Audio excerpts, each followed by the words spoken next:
परंपरा की जय, बता के महाराज की जय. Hare Krishna. Okay, so we'll say our prayers.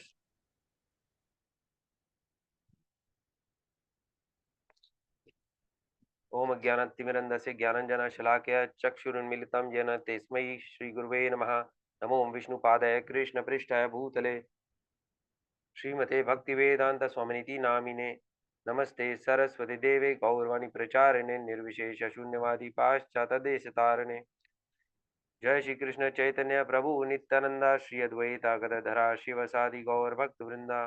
Hare Krishna Krishna Krishna Hare Hare, Hare Ram Ram Ram Hare Hare.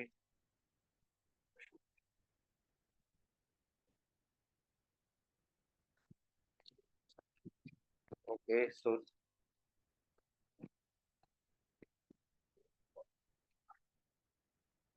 so today we have Shloka 6.19. यथा दीपो निवातस्थो नेङ्गते सोपमा स्मृता योगिनो यथा चित्तस्य युञ्जतो योगम आत्मनः.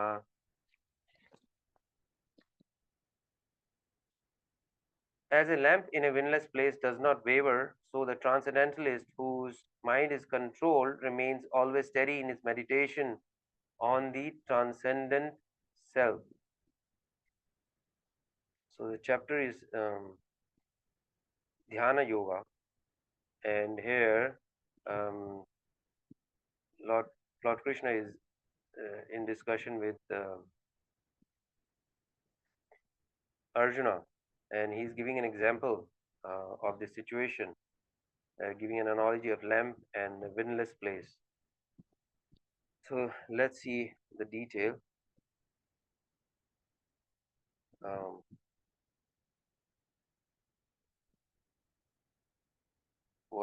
Okay, so we'll see, take what Srila Prabhupada has explained in his book Perfection of Yoga. So Prabhupada explains that in the execution of yoga, it is very important that the mind is not agitated. So here, an analogy: when a candle is in a windless place, its flame remains straight and does not waver. The mind, just like the flame, is susceptible to so many material desires that with the slightest agitation, it will move. That we all have experience of this thing. So this is applicable not just in. So there are different yoga systems, and this is the same mind we are trying to control, same desires, senses, everything we are trying to control. And this is the situation, irrespective of what yoga you do. So throughout Bhagavad-gītā, Lord Krishna has been encourages Arjuna to fight, for he was a warrior and fighting was his duty. Although Krishna explains or delineates the meditational yoga system in the 6th chapter, he does not stress it nor encourage Arjuna to pursue it as his path. So Lord Krishna is giving him all the detail. He's explaining. He explained all the yoga systems, and he didn't force any particular yoga system on Arjuna. He let him decide on his own once he receives all the knowledge. So Krishna admits that this meditational process is very difficult. So later in 6.35 of the Shloka Bhagavad-gītā, the Lord says to Arjuna, "O mighty armed son of Kunti, it is undoubtedly very difficult to curb the restless mind. But it is possible by constant practice and by detachment." So again, Lord Krishna doesn't force anything on Arjuna that this is the best yoga system and so, but he gives him all the detail, and in each case he also explains him the solution. In case if anybody decides to choose, what are the pros and cons, so in what yoga what is possible, what are the things one needs to do, and the difficulties one faces, or what is the ultimate goal. So here, Krishna emphasizes the practice and renunciation as ways to control the mind. Um, so, so what exactly is that renunciation? So in today's world, it is very difficult to renounce anything, right? Um, because we are so used to a variety of indulgences, variety of material sense gratifications, pleasures.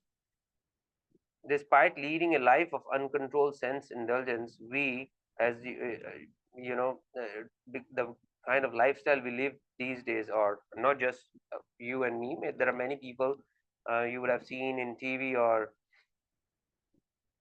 YouTube videos and all that. Nobody who's explaining in modern days the yoga, they don't have such terms and conditions that you will have to renounce so and so things. This is the kind of lifestyle you'll have to live for yoga to be successful. Everybody is actually looking for an immediate material or gross benefit. The very goal of the yoga is not discussed, or um, how one can achieve that. So, so there are so many rules and regulations involved in a proper execution of yoga. So anybody who is actually, for example, Prabhupada gives an example. If somebody is used to smoking and drinking, if he is told that you'll have to let go of this thing and for yoga to be successful, to practice yoga, the person might not even join, and thus they don't have such terms and conditions yet. You'll have to let go of these things and for yoga to be successful. What is the ultimate goal of yoga? It's a very um, the emphasis on achieving a very gross benefit, having a good healthy body, gross body, that's it. So in his discourse on the meditation yoga system, Lord Krishna proclaims that yoga cannot be properly performed when one who eats too much or eats too little. So one who starves himself cannot properly perform yoga, nor can the person who eats more than required. The eating process should be moderate, just enough to keep body and soul together. It should not be for the enjoyment of the tongue, because our tongue is never satisfied. And another thing is, if one sleeps too much or does not sleep sufficiently, again, and one cannot execute the meditation yoga system. There will be no benefit, or so many hurdles. Um, so one should not sleep more than 6 hours daily. That's what Prabhupada explains. And nor can one infected by insomnia who cannot sleep at night successfully execute yoga, for the body must be kept fit. So this is what needs to happen. This is what one needs to practice before practicing this dhyana yoga. So Prabhupada says that all these requirements, however, can essentially be broken down into 4 basic rules: no illicit sex, no intoxication, no meat eating, and no gambling. So these are the 4 minimum regulations for the execution of any yoga system, not just dhyana yoga, any yoga system, for it to be successful. Um, Prabhupada explains he should be free from desires and feelings of possessiveness, as he explained it in um, Shloka 10 of this chapter. Um, so it is the duty of the yogi to always remain alone. So meditation yoga cannot be performed in an assembly, at least not according to the Bhagavad-gītā. It is not possible to concentrate the mind in the meditational system upon the super soul, except in a secluded place. Prabhupada gives example that um, in India we have this Kumbh Mela. So there are many yogis who assemble at Kumbh Mela. We will not see them throughout the year, or any other time of the year, any other time, but you will see them that they come and join, participate in Kumbh Mela. That's when they meet other people, other yogis and all that. So otherwise they live in a very secluded place, in seclusion. So Kumbh Mela happens to be one of those rare occasions where they would attend such functions. This is just, Prabhupada gives an example. This is just like modern day businessmen conventions. So this is like getting together of the yogis. So other things one needs to do is he should not accept gifts or favors from people. So if he's properly executing his this meditation yoga, he stays alone in the forest, jungle, mountains, and avoids society altogether. But such places are either not available or not accessible, or we are so not used to um, such an environment. It becomes very harsh conditions for people in general. Um, and another important thing is at all times he must be convinced for whom he is becoming a yogi. He does not consider himself alone, because at all times the Paramatma Super Soul is with him. So now we can see that in modern civilization, to execute this meditation form of yoga properly, it is very difficult.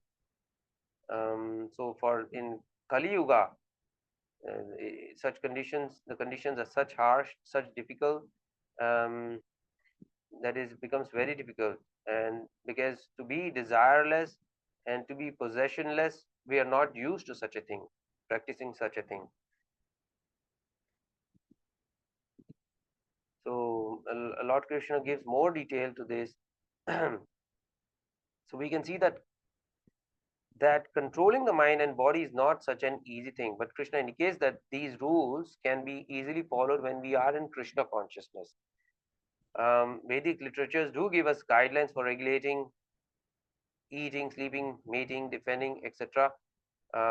If we are to expect success in the yoga um, system, we cannot allow our unbridled senses to take us down the paths of sense objects. Therefore, guidelines are set, and one needs to strictly follow that. The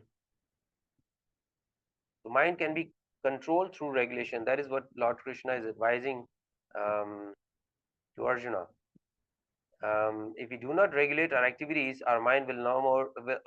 Our mind will be more and more agitated. So even if somebody is doing yoga, trying to practice it, and is not trying these regulations, then it will not have an effect. And in otherwise, it will even become more agitated. Um, so it is not that the activities are to be stopped, but regulated by the mind, always engaged in Krishna consciousness. Being always engaged in something, some activity connected with Krishna is actual samadhi. It is not that one is in samadhi, he doesn't eat, work, sleep, or enjoy himself in any way. Rather, samadhi can be defined as executing regulated activities while absorbed in the thought of Krishna. So this is very important. So in Krishna consciousness, when we are practicing yoga, it is not that we accept inactivity as the status, as the way to life. No, activity will be there, desires will be there, senses will be there, mind is there. We are not abandoning any of this, but these are properly utilized, um, absorbed in thought of Krishna. So mind's activity is thinking, feeling, and willing, and then we performed action, gross action, with our gross body, some activity. So mind will be in. If mind is there, it will be thinking, and there will be feeling, and there will be willing. Uh, intent to um, perform some activity, but it should be regulated. So for one whose mind is unbridled, Krishna will explain that self-realization is very difficult.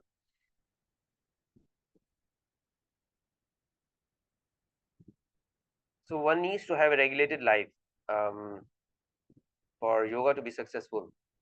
So when we are talking that mind, in this shloka, when the yogi, uh, just before this, there was this, when the yogi by practice of yoga disciplines his mental activities and becomes situated in transcendence, devoid of all material desires, he is said to have attained yoga. So one who has attained yoga is not dependent on the dictations of the mind. Rather, the mind comes under his control, nor is the mind put out or extinguished. or it is the business of the yogi to think of Krishna or Vishnu always. So again, we are not letting go of desires, we are not stopping thinking, we are not um, we are not what we call not performing any activity. These things are there, but these are properly utilized, because a yogi, the goal is to always think of Krishna or Vishnu and serve him. But in order to achieve that, the yogi cannot allow his mind to go out. This may sound very difficult, but it is possible in Krishna consciousness. When one is engaged in Krishna consciousness, in the service of Krishna, then how is it possible for the mind to wander away from Krishna? So in the service of Krishna, the mind is automatically controlled. So nor should the yogi have any desire for material sense gratification. If one is in Krishna consciousness, he has no desire other than Krishna. It is not possible to become desireless. So examples are, in Krishna consciousness, the process is by the Krishna consciousness is the process by which one purifies his desires. So instead of desiring so many things for sense gratification, one simply desires things only for the service of Krishna. So we perform activities like we have to eat. So and we should desire palatable food, preferably food in the mode of goodness, especially the prasadam. So what we do is, instead of preparing foodstuffs for ourselves, we prepare them for Krishna, we offer it to him, and then we honor it. So here the senses are engaged, desires are fulfilled, and action is also performed. Activity was performed, cooking, thinking was there. We will cook this for Krishna, we will serve him, he'll be pleased, we will honor this prasad, and then we perform this activity of eating, honoring this food. So all these things are there. So like that, all the senses can be engaged. And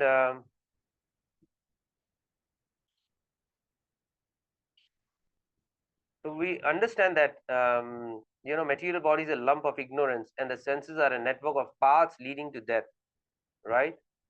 So we always offer whatever we prepare to Krishna, and we pray so that we make further progress in this Krishna consciousness.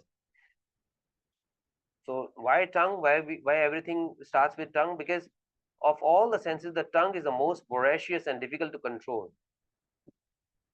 So it is very difficult to conquer the tongue in this world. Therefore, Lord Krishna has given us this nice arrangement. You prepare nice prasadam, spiritual food, to conquer the tongue. All we have to do is prepare it, some offering in mode of goodness, prepare it, thinking that this is for Krishna. Krishna will be pleased, Krishna will honor this, and then this will be prasad and we'll be engaged like that. So all of the senses can be engaged. Again, tongue in Kali Yuga, we eating, and then we, instead of doing worldly talk or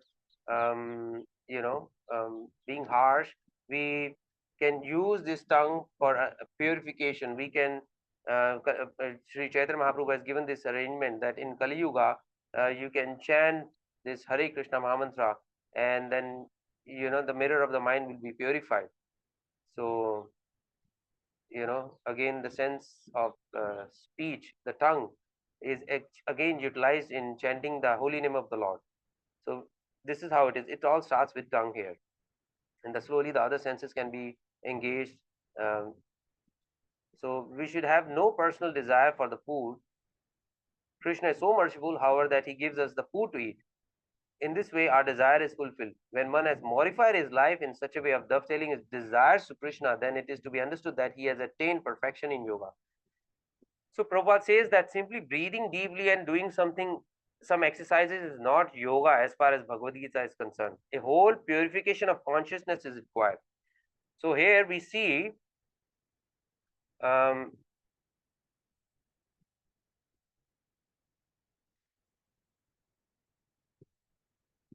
so what has happened in this? So in this shloka, what explains is, um, as a lamp in a windless place does not waver, so the transcendentalist whose mind is controlled remains always steady in his meditation on the transcendent self. A truly Krishna conscious person, always absorbed in transcendence, in constant undisturbed meditation on his worshipable Lord, is as steady as a lamp in a windless place.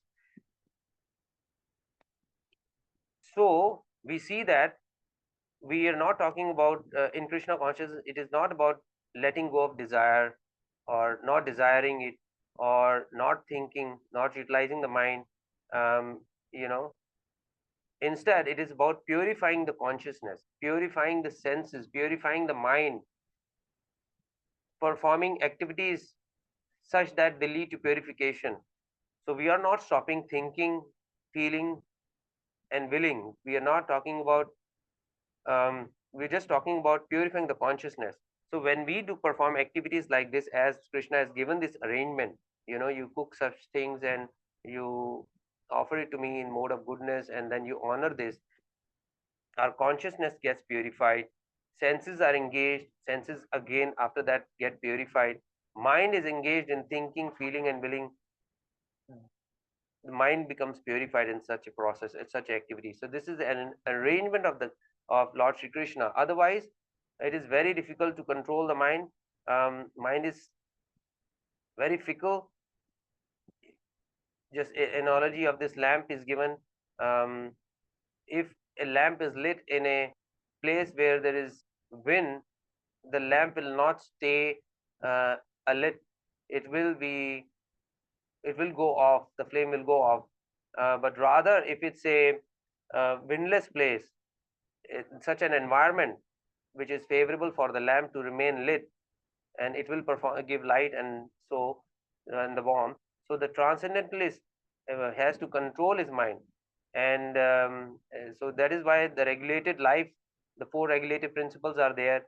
By performing those activities as such activities, mind it's like an exercise for the mind. It's purification of consciousness, um, and all activities of whatever the body is used to, whatever we need to keep this body and soul together, are performed. So we are not talking about going to jungle and um, living a life there. It's about practicing Krishna consciousness wherever you are and whatever um, occupation you are. It's just that we need to regulate it, engage it, and purify our subtle body, and continue to perform activities in Krishna consciousness. The center of attraction, the focus is actually Krishna. All activities need to be performed um, with Krishna at the center.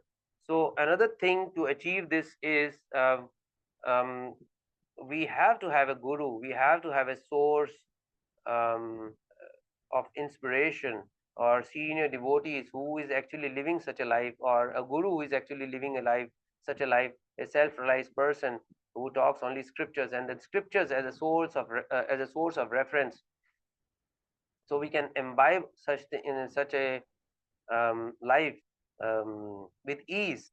And whenever we have questions, we reach out to them. They are the role model. So otherwise, it's very difficult to practice any yoga. Otherwise, any yoga.